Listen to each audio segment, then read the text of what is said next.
जब एक प्रेमी ने स्वामी जी महाराज से पूछा, स्वामी जी सत्संग किसे कहते हैं? तब स्वामी जी ने बताया, सत का अर्थ है जागृत और संग का अर्थ है जुड़ना, अर्थात जागृत या पहुँचे हुए महापुरुष की सोहबत या संगति ही सत्संग है। सतगुरु के अंदर सत प्रकट है, उनकी संगति का नाम ही सत्संग है। जहाँ सतगुरु का सत उपदेश होता है, वहाँ जाने पर आत्मिक रंग चढ़ता है। जब जल के सरोवर के किनारे बैठने से शीतलता आती है और अग्नि के पास बैठने से गर्मी आती है, तो रूहानी फकीरों के पास बैठने से उनका रंग क्यों नहीं चढ़ेगा? संत सतगुरु मालिक का नर रूप अवतार है, जिसके अंदर सत्य प्रकट है और जो सत्य से अभिन्न है।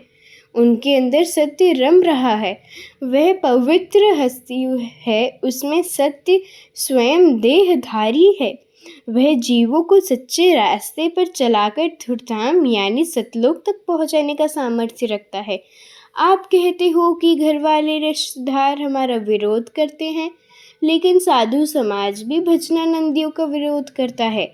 हमारे पास एक साधु जी आए, मुझसे बोले कि मैंने भेष धारण किया, घर बार छोड़ा, लेकिन अभी तक मुझे कुछ नहीं मिला।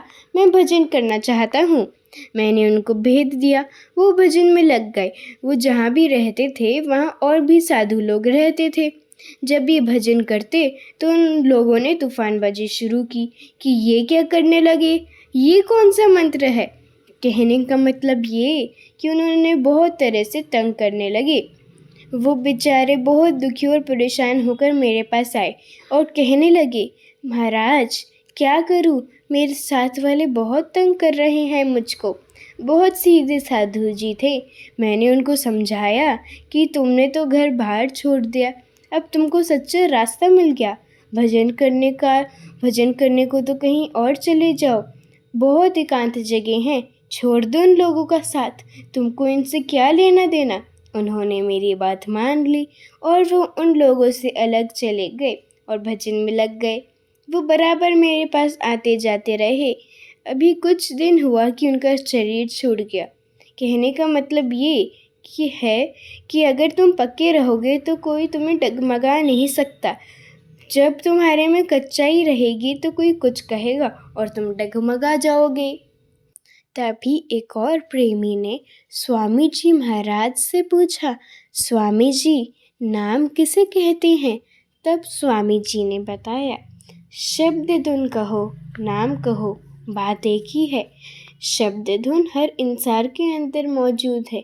यह इंसान की बनाई हुई नहीं, बल्कि स्वयं परमात्मा ने बनाया है।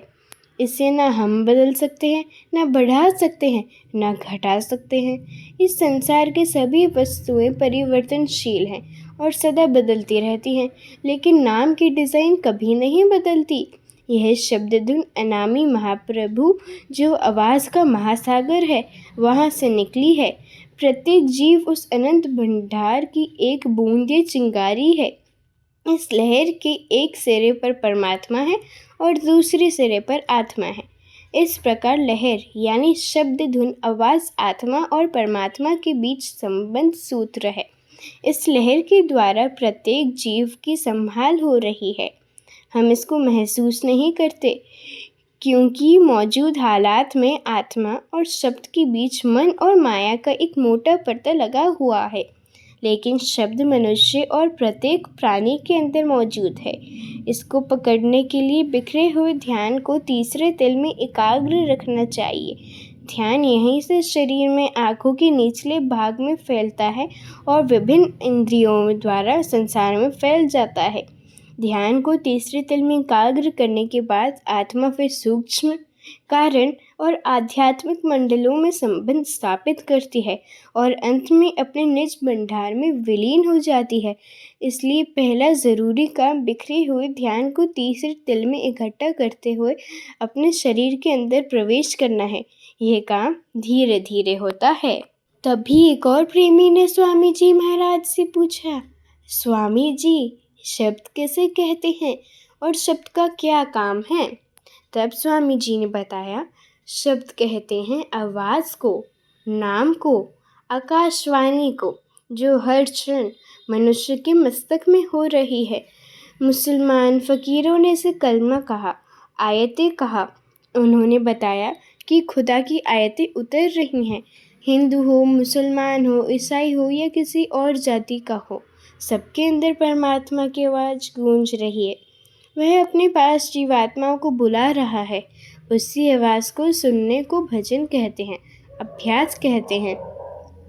शब्द का काम जीवात्मा का जो दोनों आँखों के पीछे बैठी है उस पर आकाश मंडल में ले जाना है, जहाँ परमात्मा यानी खुदा निवास करता है। शब्द इस काम को तब तक नहीं कर सकता जब तक मन और आत्मा तीसरे तिल में नहीं आते, इस स्थूल शरीर को खाली करके तारे, सूर्य, चांद के आंतरिक मंडलों को पार नहीं कर लेते। ये जो दोनों आँखों से सूरज, चांद, सितारे दिखाई देते हैं, ये उन सब असली चांद सितारों के प्रतिबिंब हैं। जैसे सूरज की रोशनी पानी में फिर उसका अक्स दीवार पर पड़ता है। अंतर में तुम्हें अनुभव जल्दी हो, ये मुख्य रूप से इस बात पर निर्भर करता है कि तुम मन की साधना में कितना समय देते हो।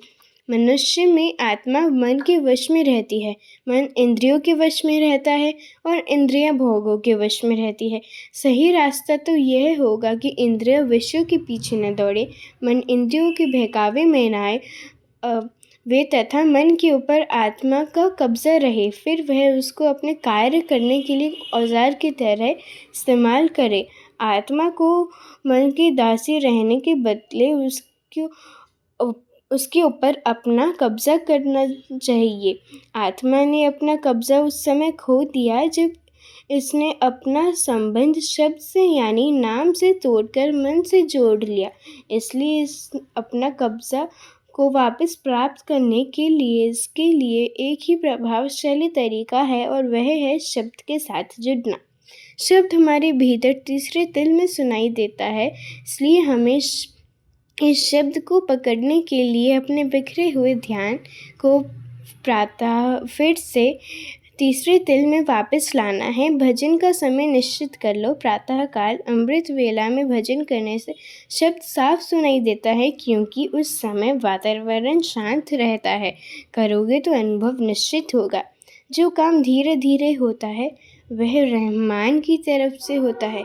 लगे रहना चाहिए। जय गुरुदेव।